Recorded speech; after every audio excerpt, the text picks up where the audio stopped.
Chapter 1. Law of Reversibility. Pray for my soul. More things are wrought by prayer than this world dreams of. Tennyson. Prayer is an art and requires practice. The first requirement is controlled imagination. Parade and vain repetitions are foreign to prayer. Its exercise requires tranquility and peace of mind. Use not vain repetitions, for prayer is done in secret, and thy Father which seeth in secret shall reward thee openly. The ceremonies that are customarily used in prayer are mere superstitions and have been invented to give prayer an air of solemnity.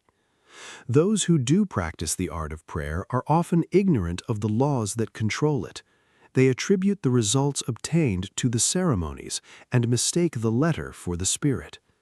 The essence of prayer is faith, but faith must be permeated with understanding to be given that active quality that it does not possess when standing alone. Therefore get wisdom, and with all thy getting, get understanding. This book is an attempt to reduce the unknown to the known by pointing out conditions on which prayers are answered, and without which they cannot be answered. It defines the conditions governing prayer in laws that are simply a generalization of our observations. The universal law of reversibility is the foundation on which its claims are based. Mechanical motion caused by speech was known for a long time before anyone dreamed of the possibility of an inverse transformation, that is, the reproduction of speech by mechanical motion, the phonograph. For a long time, electricity was produced by friction without ever a thought that friction in turn could be produced by electricity. Whether or not man succeeds in reversing the transformation of a force, he knows nevertheless that all transformations of force are reversible. If heat can produce mechanical motion, so mechanical motion can produce heat. If electricity produces magnetism, magnetism too can develop electric currents. If the voice can cause undulatory currents, so can such currents reproduce the voice, and so on. Cause and effect, energy and matter, action and reaction are the same and interconvertible. This law is of the highest importance because it enables you to foresee the inverse transformation once the direct transformation is verified. If you knew how you would feel were you to realize your objective, then inversely you would know what state you could realize were you to awaken in yourself such feeling. The injunction to pray believing that you already possess what you pray for is based upon a knowledge of the law of inverse transformation. If your realized prayer produces in you a definite feeling or state of consciousness, then inversely, that particular feeling or state of consciousness must produce your realized prayer. Because all transformations of force are reversible, you should always assume the feeling of your fulfilled wish. You should awaken within you the feeling that you are and have that which heretofore you desired to be and possess. This is easily done by contemplating the joy that would be yours were your objective an accomplished fact, so that you live and move and have your being in the feeling that your wish is realized. The feeling of the wish fulfilled, if assumed and sustained, must objectify the state that would have created it.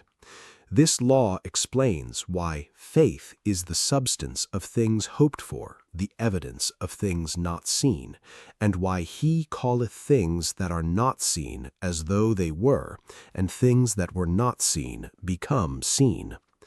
Assume the feeling of your wish fulfilled, and continue feeling that it is fulfilled until that which you feel objectifies itself. If a physical fact can produce a psychological state can produce a physical fact. If the effect A can be produced by the cause B, then inversely the effect B can be produced by the cause A. Therefore I say unto you, what things soever ye desire, When ye pray, believe that ye have received them, and ye shall have them. Mark 11:24. Chapter 2. Dual Nature of Consciousness. A clear concept of the dual nature of man's consciousness must be the basis of all true prayer. Consciousness includes a subconscious as well as a conscious part. The infinitely greater part of consciousness lies below the sphere of objective consciousness. The subconscious is the most important part of consciousness. It is the cause of voluntary action. The subconscious is what a man is. The conscious is what a man knows.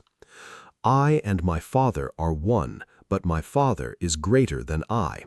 The conscious and subconscious are one, but the subconscious is greater than the conscious. I of myself can do nothing. The Father within me, He doeth the work. I objective. Consciousness of myself can do nothing. The Father, the subconscious, He doeth the work. The subconscious is that in which everything is known, in which everything is possible, to which everything goes, from which everything comes, which belongs to all, to which all have access. What we are conscious of is constructed out of what we are not conscious of. Not only do our subconscious assumptions influence our behavior, but they also fashion the pattern of our objective existence. They alone have the power to say, "Let us make man," objective manifestations, in our image, after our likeness. The whole of creation is asleep within the deep of man, and is awakened to objective existence by his subconscious assumptions. Within that blankness we call sleep, there is a consciousness in unsleeping vigilance, and while the body sleeps, this unsleeping being releases from the treasure house of eternity the subconscious assumptions of man. Prayer is the key which unlocks the infinite storehouse. Prove me now herewith, saith the Lord of hosts, if I will not open you the windows of heaven, and pour you out a blessing that there shall not be room enough to receive it. Prayer modifies or completely changes our subconscious assumptions, and a change of assumption is a change of expression. The conscious mind reasons inductively from observation, experience, and education. It therefore finds it difficult to believe what the five senses and inductive reason deny. The subconscious reasons deductively and is never concerned with the truth or falsity of the premise, but proceeds on the assumption of the correctness of the premise and objectifies results which are consistent with the premise. This distinction must be clearly seen by all who would master the art of praying. No true grasp of the science of prayer can be really obtained until the laws governing the dual nature of consciousness are understood and the importance of the subconscious realized. Prayer, the art of believing what is denied by the senses, deals almost entirely with the subconscious.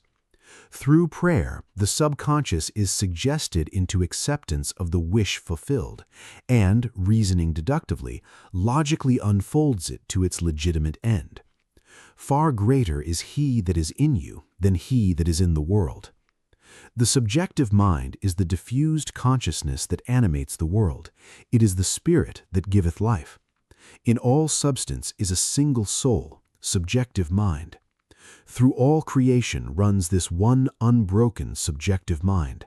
Thought and feeling fused into beliefs impress modifications upon it, charge it with a mission, which mission it faithfully executes.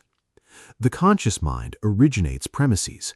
The subjective mind unfolds them to their logical ends. Were the subjective mind not so limited in its initiative power of reasoning, objective man could not be held responsible for his actions in the world. Man transmits ideas to the subconscious. Through his feelings, the subconscious transmits ideas from mind to mind through telepathy.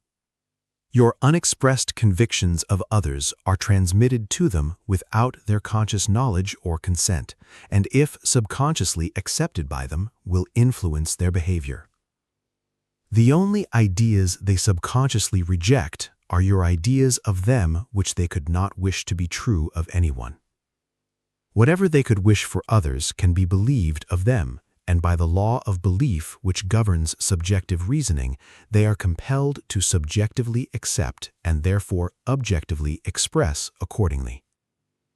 The subjective mind is completely controlled by suggestion. Ideas are best suggested when the objective mind is partly subjective, that is, when the objective senses are diminished or held in abeyance. This partly subjective state can best be described as controlled reverie, wherein the mind is passive but capable of functioning with absorption. It is a concentration of attention. There must be no conflict in your mind when you are praying. Turn from what is to what ought to be. Assume the mood of fulfilled desire, and by the universal law of reversibility, you will realize your desire. Chapter 3. Imagination and Faith. Prayers are not successfully made unless there is a rapport between the conscious and subconscious mind of the operator. This is done through imagination and faith. By the power of imagination, all men, certainly imaginative men, are forever casting forth enchantments, and all men, especially unimaginative men, are continually passing under their power. Can we ever be certain that it was not our mother while darning our socks who began that subtle change in our minds? If I can unintentionally cast an enchantment over persons, there is no reason to doubt that I am able to cast intentionally a far stronger enchantment. Everything that can be seen, touched, explained, argued over, is to the imaginative man nothing more than a means, for he functions, by reason of his controlled imagination, in the deep of himself, where every idea exists in itself and not in relation to something else. In him there is no need for the restraints of reason, for the only restraint he can obey is the mysterious instinct that teaches him to eliminate all moods other than the mood of the fulfilled desire. Imagination and faith are the only faculties of the mind needed to create objective conditions. The faith required for the successful operation of the law of consciousness is a purely subjective faith and is attainable upon the cessation of active opposition on the part of the objective mind of the operator. It depends on your ability to feel and accept as true what your objective senses deny. Neither the passivity of the subject nor his conscious agreement with your suggestion is necessary, for without his consent or knowledge he can be given a subjective order which he must objectively express. It is a fundamental law of consciousness that by telepathy we can have immediate communion with another. To establish rapport, you call the subject mentally, focus your attention on him, and mentally shout his name just as you would to attract the attention of anyone.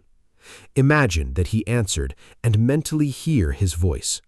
Represent him to yourself inwardly in the state you want him to obtain. Then imagine that he is telling you, in the tones of ordinary conversation, what you want. Hear, mentally answer him. Tell him of your joy in witnessing his good fortune.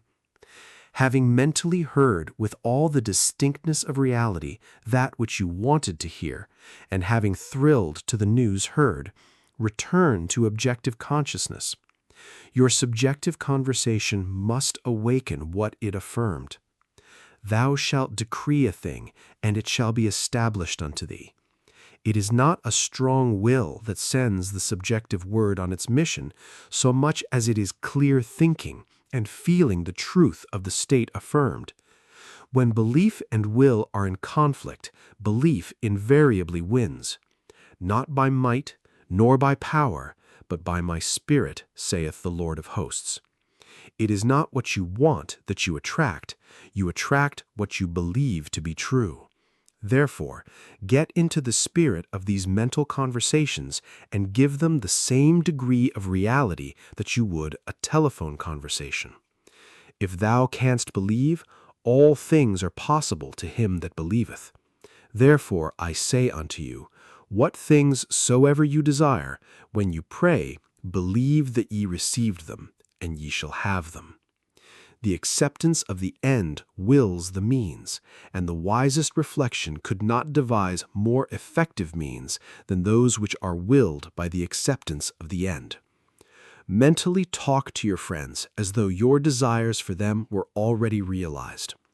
Imagination is the beginning of the growth of all forms, and faith is the substance out of which they are formed. By imagination, that which exists in latency, or is asleep within the deep of consciousness, is awakened and is given form. Attributed to the influence of certain medicines, relics, and places are the effects of imagination and faith.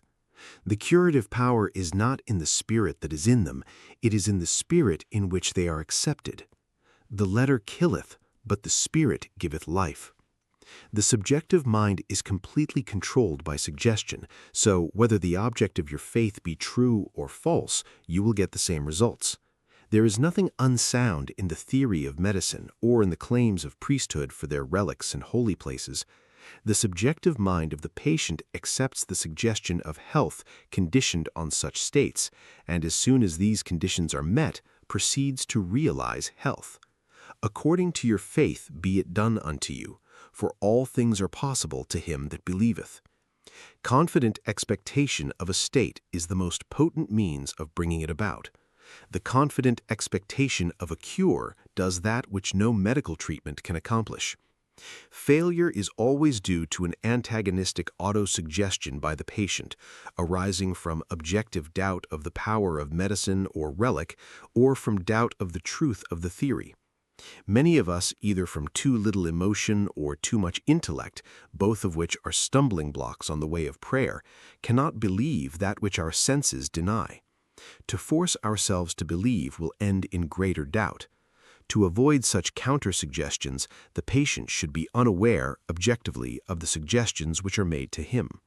The most effective method of healing or influencing the behavior of others consists in what is known as the silent or absent treatment. When the subject is unaware, objectively, of the suggestion given him, there is no possibility of him setting up an antagonistic belief.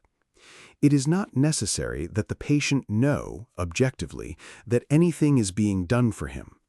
From what is known of the subjective and objective processes of reasoning, it is better that he should not know objectively of that which is being done for him. The more completely the objective mind is kept in ignorance of the suggestion, the better will the subjective mind perform its functions. The subject subconsciously accepts the suggestion and thinks he originates it, proving the truth of Spinoza's dictum, that we know not the causes that determine our actions. The subconscious mind is the universal conductor, which the operator modifies with his thoughts and feelings. Visible states are either the vibratory effects of subconscious vibrations within you, or they are vibratory causes of the corresponding vibrations within you. A disciplined man never permits them to be causes unless they awaken in him the desirable states of consciousness. With a knowledge of the law of reversibility, the disciplined man transforms his world by imagining and feeling only what is lovely and of good report. The beautiful idea he awakens within himself shall not fail to arouse its affinity in others. He knows the Savior of the world is not a man, but the manifestation that would save. The sick man's Savior is health, the hungry man's is food, the thirsty man's is water. He walks in the company of the Savior, assuming the feeling of his wish fulfilled.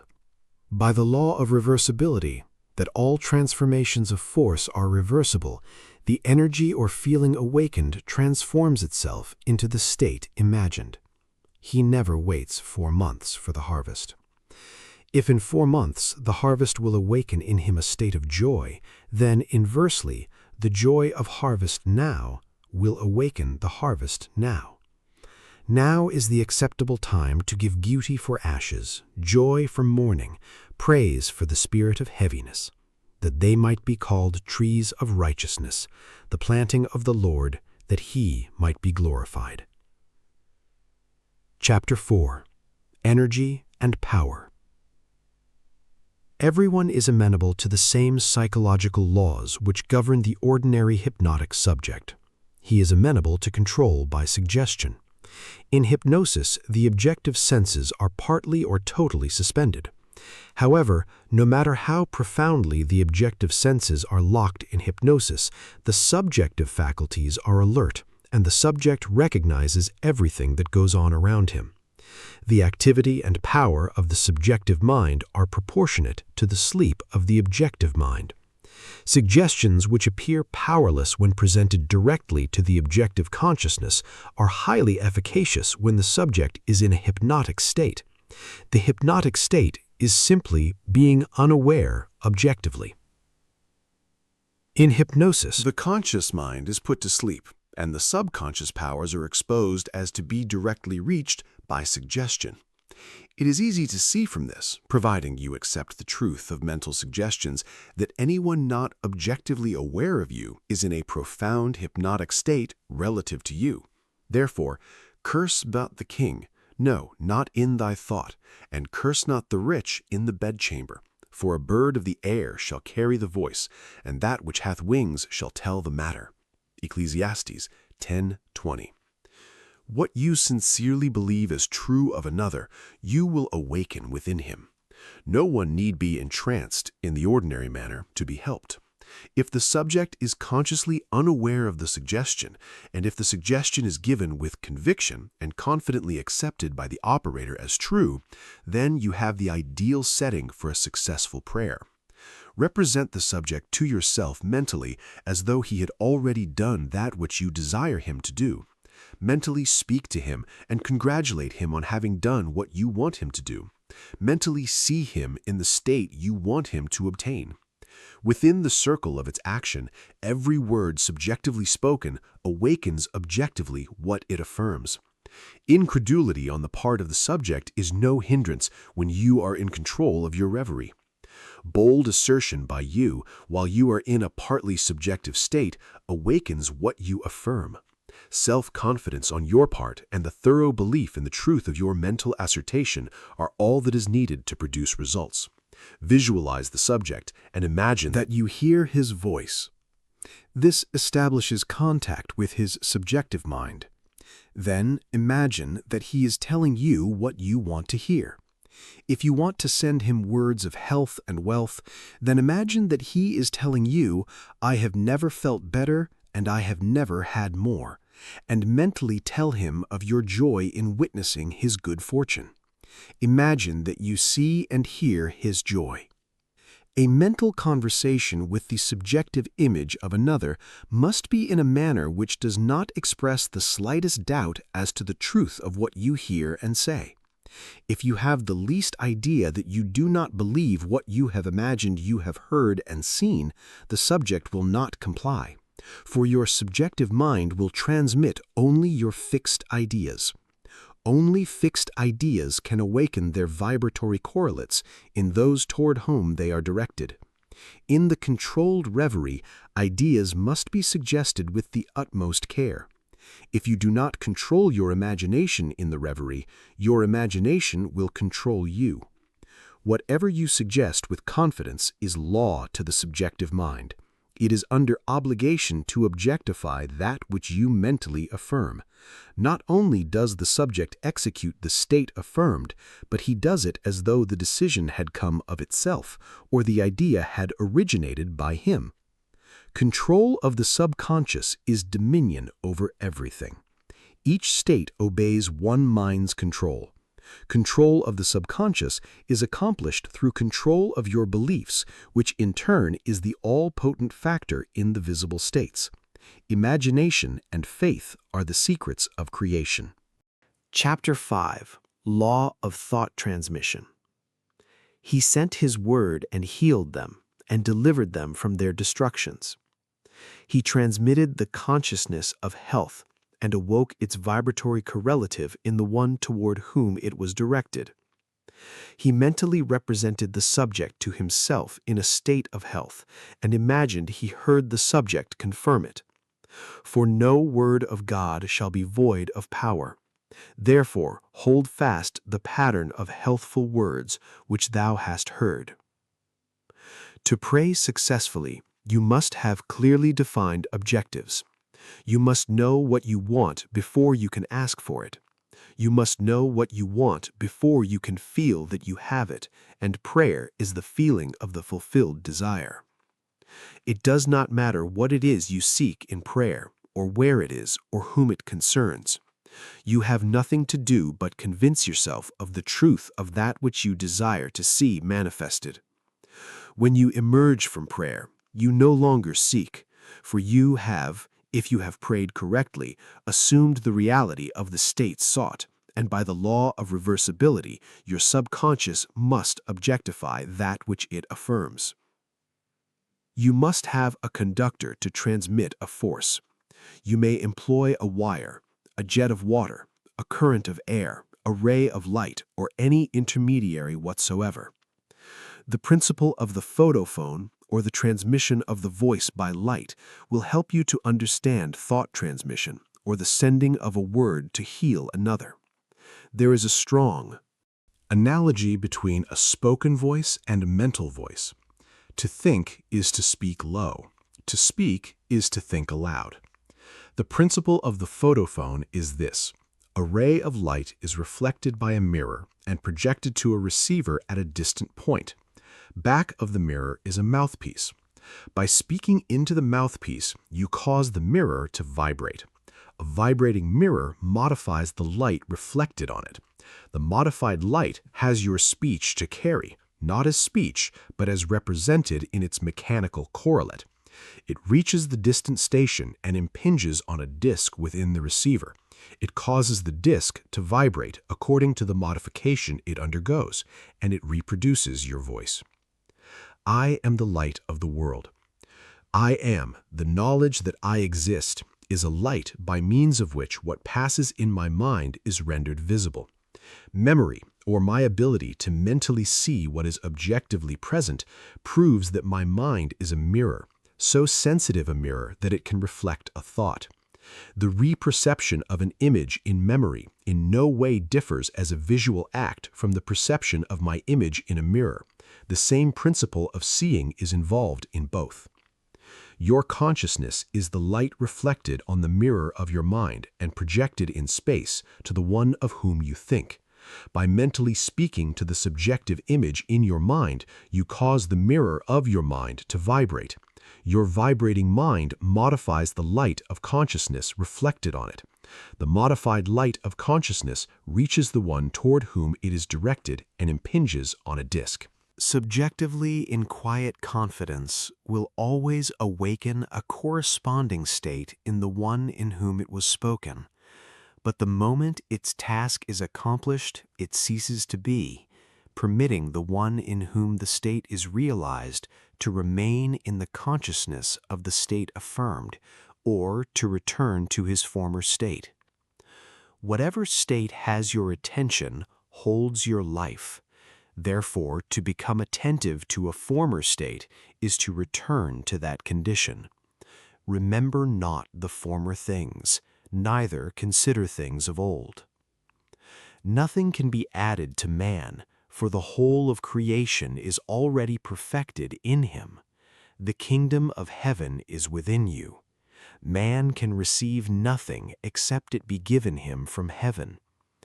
Heaven is your subconsciousness. Not even a sunburn is given from without. The rays without only awaken corresponding rays within. Were the burning rays not contained within man, all the concentrated rays in the universe could not burn him.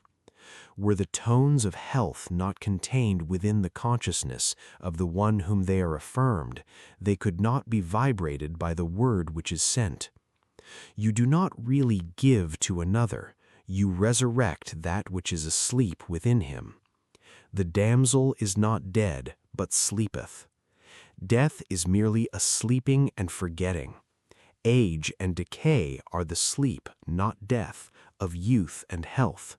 Recognition of a state vibrates or awakens it. Distance, as it is cognized by your objective senses, does not exist for the subjective. Mind. If I take the wings of the morning and dwell in the uttermost parts of the sea, even there shall thy hand lead me. Time and space are conditions of thought. The imagination can transcend them and move in a psychological time and space. Although physically separated from a place by thousands of miles, you can mentally live in the distant place as though it were here. Your imagination can easily transform winter into summer, New York into Florida, and so on. Whether the object of your desire be near or far, results will be the same. Subjectively, the object of your desire is never far off. Its intense nearness makes it remote from observation of the senses. It dwells in consciousness, and consciousness is the one and only reality. All phenomena are formed of the same substance vibrating at different rates. Out of consciousness I as man came, and to consciousness I as man return. In consciousness, all states exist subjectively and are awakened to their objective existence by belief. The only thing that prevents us from making a successful subjective impression on one at a great distance or transforming there into here is our habit of regarding space as an obstacle. A friend 1,000 miles away is rooted in your consciousness through your fixed ideas of him. To think of him and represent him to yourself inwardly in the state you desire him to be, confident that this subjective image is as true as it were, already objectified, awakens in him a corresponding state which he must objectify. The results will be as obvious as the cause was hidden. The subject will express the awakened state within him and remain unaware of the true cause of his action. Your illusion of free will is but ignorance of the causes which make you act. Prayers depend upon your attitude of mind for their success and not upon the attitude of the subject.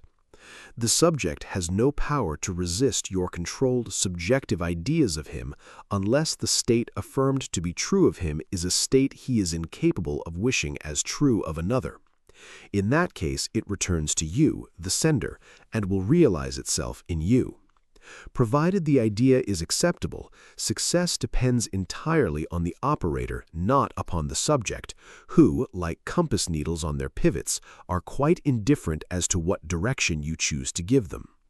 If your fixed idea is not subjectively accepted by the one toward whom it is directed, it rebounds to you from whom it came. Who is he that will harm you if ye be followers of that which is good? I have been young and now am old, yet I have not seen the righteous forsaken, nor his seed begging bread. There shall no evil happen to the just. Nothing befalls us that is not of the nature of ourselves. A person who directs a malicious thought to another will be injured by its rebound if he fails to get subconscious acceptance of the other. As ye sow, so shall ye reap. Furthermore, what you can wish and believe of another can be wished and believed of you, and you have no power to reject it if the one who desires it for you accepts it as true of you. The only power to reject a subjective word is to be incapable of wishing a similar state of another. To give presupposes the ability to receive.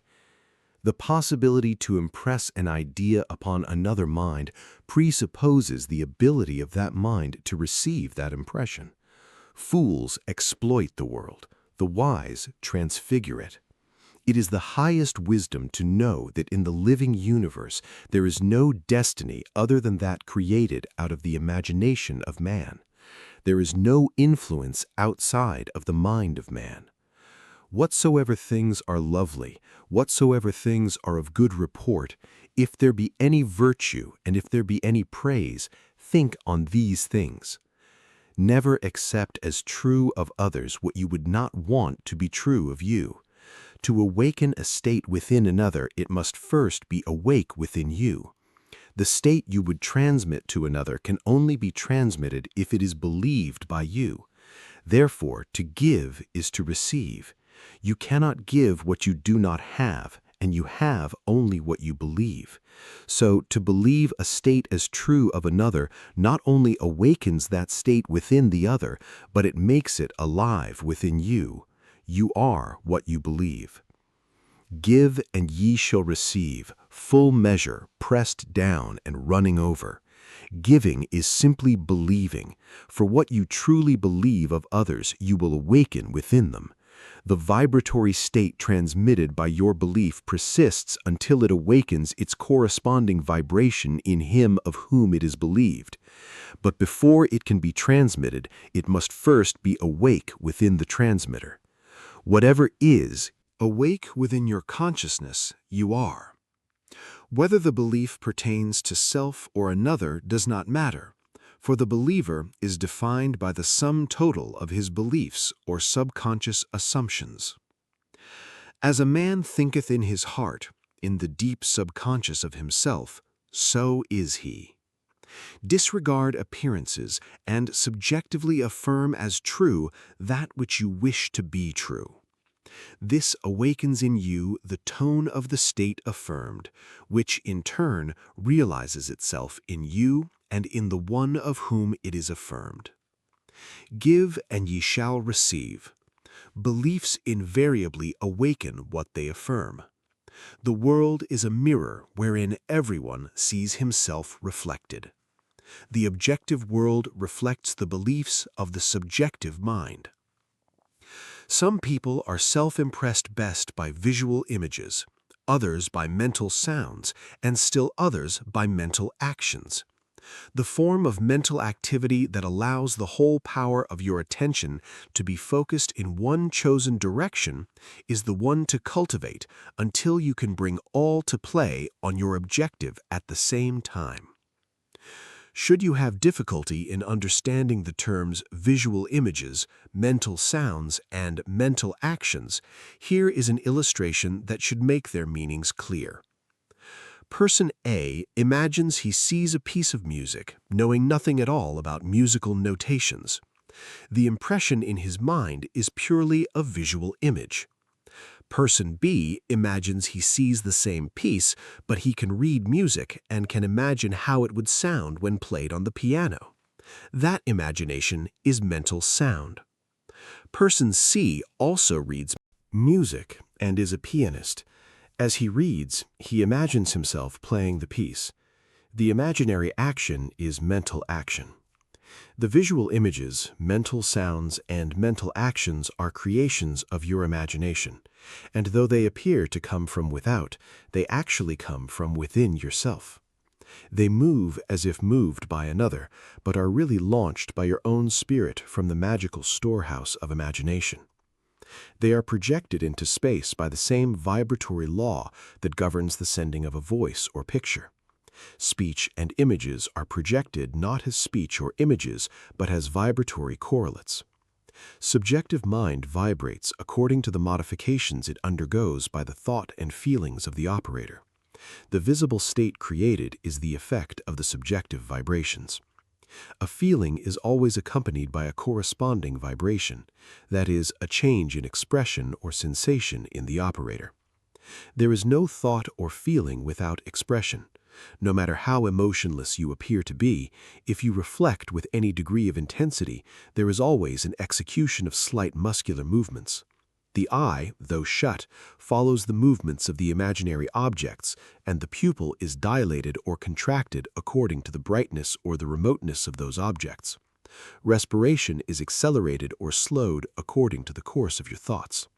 The muscles contract correspondingly to your mental movements.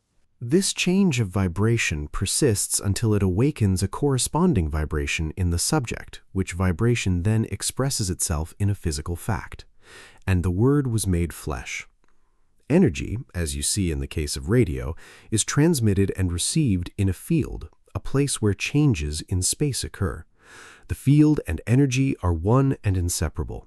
The field or subject becomes the embodiment of the word received. The thinker and the thought, the operator and the subject, the energy and the field are one. Were you still enough to hear the sound of your beliefs, you would know what is meant by the music of the spheres. The mental sound you hear in prayer as coming from without is really produced by yourself. Self-observation will reveal this fact. As the music of the spheres is defined as the harmony heard by the gods alone and is supposed to be produced by the movements of the celestial spheres, so too is the harmony you subjectively hear for others heard by you alone is produced by the movements of your thoughts and feelings in the true kingdom or heaven within you. Chapter 6. Good Tidings. How beautiful upon the mountains are the feet of him that bringeth good tidings, that publisheth peace, that bringeth good tidings of good, that publisheth salvation.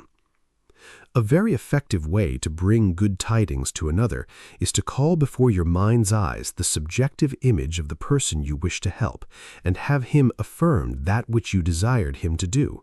Mentally hear him tell you he has done it. This awakens within him the vibratory correlate of the state affirmed, which vibration persists until its mission is accomplished. It does not matter what it is you desire to have done or whom you select to do it. As soon as you subjectively affirm that it is done, results follow. Failure can result only if you fail. Accept the truth of your assertion, or if the state affirmed would not be desired by the subject for himself or another. In the latter event, the state would realize itself in you, the operator. The seemingly harmless habit of talking to yourself is the most fruitful form of prayer. A mental argument with the subjective image of another is the surest way to pray for an argument. You are asking to be offended by the other when you objectively meet. He is compelled to act in a manner displeasing to you, unless before the meeting you countermand or modify your order by subjectively affirming a change. Unfortunately, man forgets his subjective arguments, his daily mental conversations with others, and so is at a loss for an explanation of the conflicts and misfortunes of his life. As mental arguments produce conflicts, so happy mental conversations produce corresponding visible states of good tidings. Man creates himself out of his own imagination.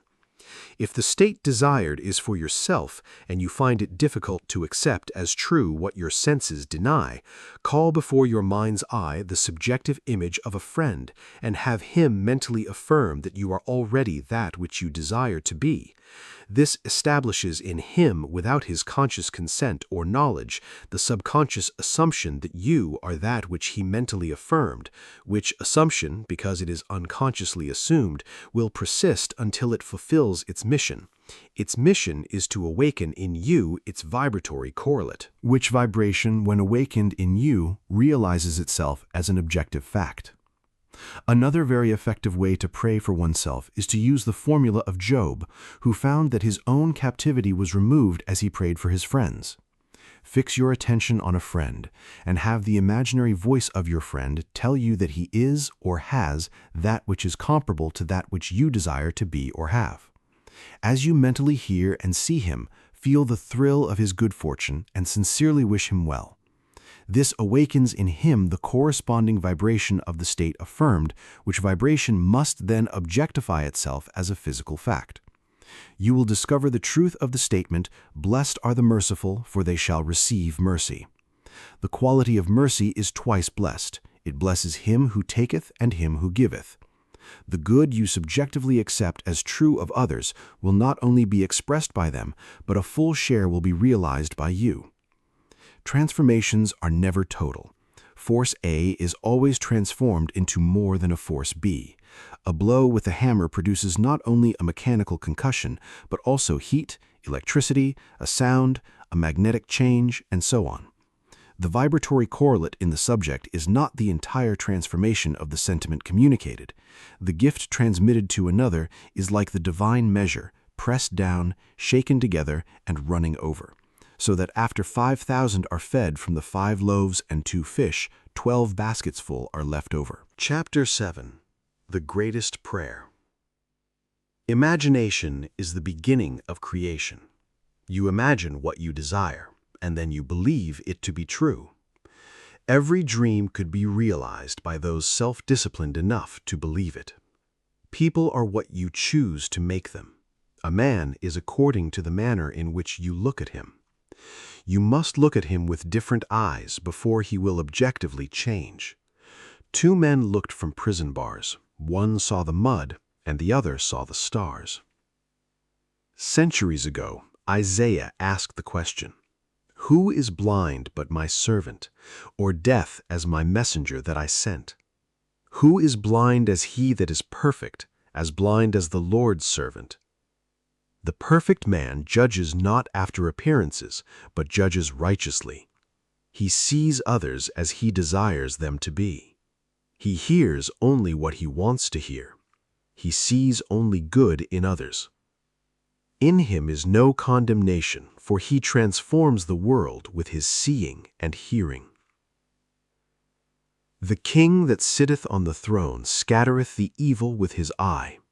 Sympathy for living things, agreement with human limitations, is not in the consciousness of the king because he has learned to separate their false concepts from their true being. To him poverty is but the sleep of wealth. He does not see caterpillars but painted butterflies to be, not winter but summer sleeping, not man in want but Jesus sleeping. Jesus of Nazareth, who scattered the evil with his eye, is asleep in the imagination of every man. And out of his own imagination must man awaken him by subjectively affirming, "I am Jesus." Then and only then will he see Jesus. For man can only see what is awake in himself. The holy womb is man's imagination. The holy child is that conception of himself which fits Isaiah's definition of perfection. Heed the words of St. Augustine, "Too late have I loved thee, for behold, thou wert within, and it was without that I seeked thee." It is your own consciousness that you must turn as to the only reality. There and there alone you awaken that which is asleep. Though Christ 1,000 times in Bethlehem be born, if he is not born of thee in thy soul is still forlorn. Creation is finished. You call your creation into being by feeling the reality of the state you would call. A mood attracts its affinities, but it does not create what it attracts. As sleep is called by feeling "I am sleepy," so too is Jesus Christ called by the feeling "I am Jesus Christ." Man sees only himself. Nothing befalls man that is not the nature of himself. People emerge out of the mass, betraying their close affinity to your moods as they are engendered. You meet them seemingly by accident, but find they are intimates of your moods. Because your moods continually externalize themselves, you could prophesy from your moods that you, without search, would soon meet certain characters and encounter certain conditions. Therefore, call the perfect one into being by living in the feeling, "I am Christ."